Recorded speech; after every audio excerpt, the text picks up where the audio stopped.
우리 주변에서 핀테크가 결코 낯설지 않게 그리고 친근하게 다가오고 있는데 관련한 이런 세밀한 분석이 담겨 있는 책은 조금 부족하다라고 생각이 돼서 직접 쓰게 되었습니다. 그 핀테크가 이제 금융 산업에 특정되는 변화라고 보기 어려울 정도로 빠르게 성장을 하고 있습니다. 이미 구글, 페이스북, 네이버, 카카오 같은 이런 IT 기업들은 물론이고요. 아마존, 알리바바, 이베이, 쿠팡 같은 이런 유통회사들도 이제 적극적으로 핀테크 서비스들을 제공을 하고 있죠. 아마 고객 여러분들께서도 이제 간편한 이런 핀테크 서비스에 점점 친숙하게 느껴가고 계십니다. 이런 가운데 이제 카카오뱅크처럼 IT 회사들이 설립한 금융회사가 우리나라의 대형 금융 지주들보다 훨씬 더 높은 기업 가치를 인정받고 있기도 한데요. 하지만 사실 그들이 지난 몇 년간 금융시장에 일으킨 이런 파급력, 그리고 앞으로 만들어갈 미래를 점쳐보면 그 정도의 기업 가치가 아주 이상하지만은 않게 느껴지고 있습니다.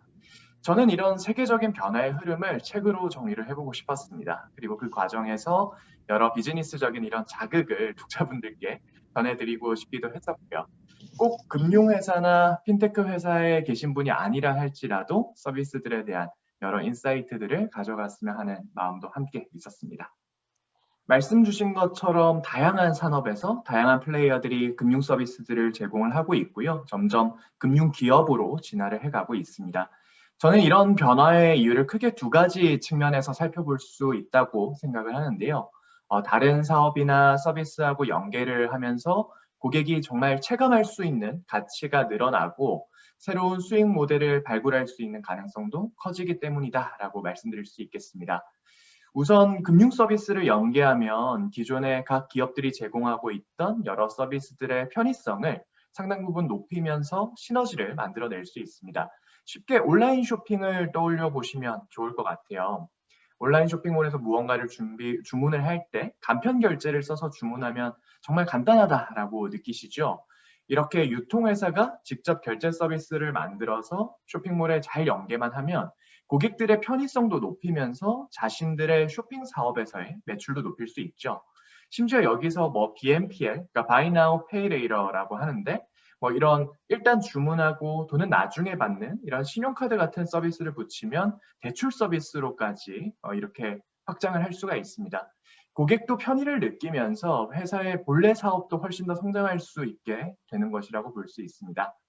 또 이제 말씀드린 것처럼 이 과정에서 새로운 비즈니스 모델을 만들 수도 있고요. 기존에 하고 있었던 사업, 그리고 그 속에 있었던 여러 사용자들, 트래픽들 이런 것들을 활용해서 사업을 확장해 나갈 수가 있죠. 말씀 주신 것처럼 동남아시아의 모빌리티 기업인 그랩은 자신들의 라이더를 대상으로 한 보험이나 대출 상품을 제공을 하고 있고요. 일반 고객들을 대상으로도 결제나 대출 상품 같은 것을 내놓고 있습니다. 상당히 성장 가능성이 있는 새로운 사업을 하나 더 만들어갈 수 있는 기회다라고 정리할 수 있겠습니다. 저는 서비스, 조직, 그리고 조직 문화 이런 세 가지 차원에서의 퀀텀 점프가 필요하다라고 생각을 하고 있습니다. 우선 첫 번째는 서비스가 바뀌어야 됩니다. 과거에 은행을 선택할 때는 접근성이라고 했을 때 오프라인 지점까지의 이런 거리 같은 것을 의미하는 경우가 많았죠. 근데 이제는 모바일 뱅킹과 같은 이런 서비스들의 수준이 조금 더 접근성이라고 하는 단어를 표현하는데 올바른 해석일 것 같습니다. 고객과의 접점을 확보하고 그리고 고객들이 더욱 친숙하게 사용할 수 있게 하기 위한 이런 노력들이 필요합니다.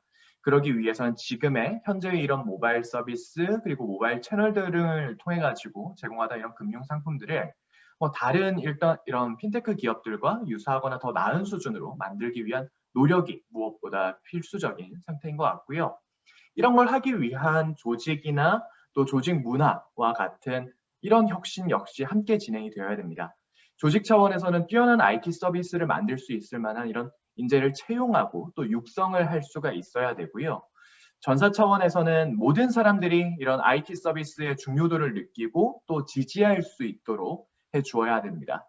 그래서 직원들 간의 해커톤 같은 이런 행사를 열어서 IT에 관심이 없었던 직원들이 함께 이런 소프트웨어를 만들어가는 경험을 쌓게 한다거나 또 일반 전통적인 금융 조직과 IT 조직 직원들을 섞어서 프로젝트 형태의 팀으로 바꾸는 것 역시 이런 조직 문화를 바꿔가는데 많은 도움을 줄 것이라고 생각합니다. 저는 베인앤컴퍼니라고 하는 경영 컨설팅 펌에서 경영 컨설턴트로 일을 하고 있습니다. 여러 기업들이 가지고 있는 문제에 대해서 함께 고민하고 이에 해결책을 제시하기 위해서 노력을 하고 있고요. 베인에 입사하기 전에는 그 핀테크 기업에서 일한 경험이 있습니다. 한창 한국에서도 여러 핀테크 기업들이 나타나면서 막 성장하고 있던 그 시기에 일을 했어가지고 저도 그들이 태동하면서 그리고 또 주류로까지 이렇게 성장해 나가는 과정을 살펴볼 수 있었습니다. 그래서 그분들이 어떻게 전통기관, 금융기관들이 제대로 소구하지 못했던 페인 포인트들을 발견해서 이를 공략해서 사업을 키워가는지 아주 가까운 곳에서 생생하게 살펴보았었고요. 이런 덕분에 조금은 금융 서비스에 대한 이해도를 키울 수 있었고 핀테크 기업이나 전통 금융기관들에게 훨씬 더 실질적인 조언을 할 수 있게 된 것 같습니다. 계속해서 이렇게 새로운 인사이트들을 발굴해 놓으려고 지금도 계속해서 노력하고 있습니다.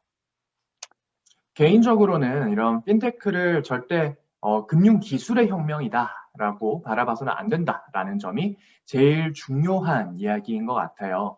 그래서 핀테크를 기술이나 IT적인 측면에서만 바라보면 이 이면에 깔려 있는 여러 중요한 요소들을 놓치기 쉬운 것 같은데요. 예를 들자면 암호화폐나 블록체인과 같은 기술이 나왔다고 해서 무작정 이렇게 필요도 없는데 우리 서비스에 뭔가 붙일 곳이 없을까라는 이런 고민을 하게 되는 것 같습니다. 근데 여러분들께서도 잘 아시다시피 이런 식의 접근은 고객들로부터 이런 좋은 반응을 얻는 데는 굉장히 힘든 모습을 보이게 됩니다. 시장으로부터 외면을 받게 되죠. 저는 핀테크를 금융 비즈니스 모델의 변화다라고 해석하는 것이 훨씬 더 적절하다라고 생각합니다. 고객들이 기존의 금융 서비스를 이용하면서 겪었을 여러 불편들을 해결하고 그리고 새로운 접근들을 활용해서 고객들이 정말 편리하다, 또 혜택이 다양하다라고 느낄 수 있는 이런 금융 서비스를 만들어내는 것이 훨씬 더 중요하죠. 실제로 각광받는 핀테크 기업들의 서비스를 살펴보면 기술적으로 아주 대단한 무언가가 있지는 않습니다. 얼마나 고객에게 집중해서 고객 만족을 위해서 몰입하면서 서비스를 만들어 갔느냐, 이게 훨씬 더 결과에는 더 유의미한 영향을 가져오죠. 저는 이런 시각에서 핀테크를 바라볼 때 훨씬 더 핀테크를 더 쉽고 그리고 훨씬 더 제대로 이해할 수 있게 한다라고 믿습니다. 제가 생각하기에는 이 책이 크게 세 챕터로 나누어져 있는데 두 번째, 세 번째 챕터가 조금은 더 재밌게 읽으실 수 있지 않을까 싶습니다. 특히나 이 두 번째 챕터는 굉장히 쉽게 시간이 나실 때 굉장히 쉽게 책장을 넘기실 수 있는 파트이고요. 여러 핀테크 서비스들이 성장해 나가는 과정들을 담고 있습니다. 그런데 만약에 정말 한 챕터만 읽으셔야 된다라고 한다면 저는 마지막 챕터를 한번 읽어보시기를 권해보고 싶은데요. 이 챕터에서는 앞으로의 핀테크 서비스들이 어떻게 변화할지를 담아 놓고 있고 그리고 여기에서 여러 가지 앞으로의 전망들을 함께 담았습니다. 그래서 정말 밀레니얼 세대들이 원하는 핀테크는 무엇이고 앞으로 미래의 금융들이 원하는 미래의 금융들을 이끌어 나갈 만한 이런 핀테크 서비스들은 어떤 모습일지를 함께 담고 있습니다.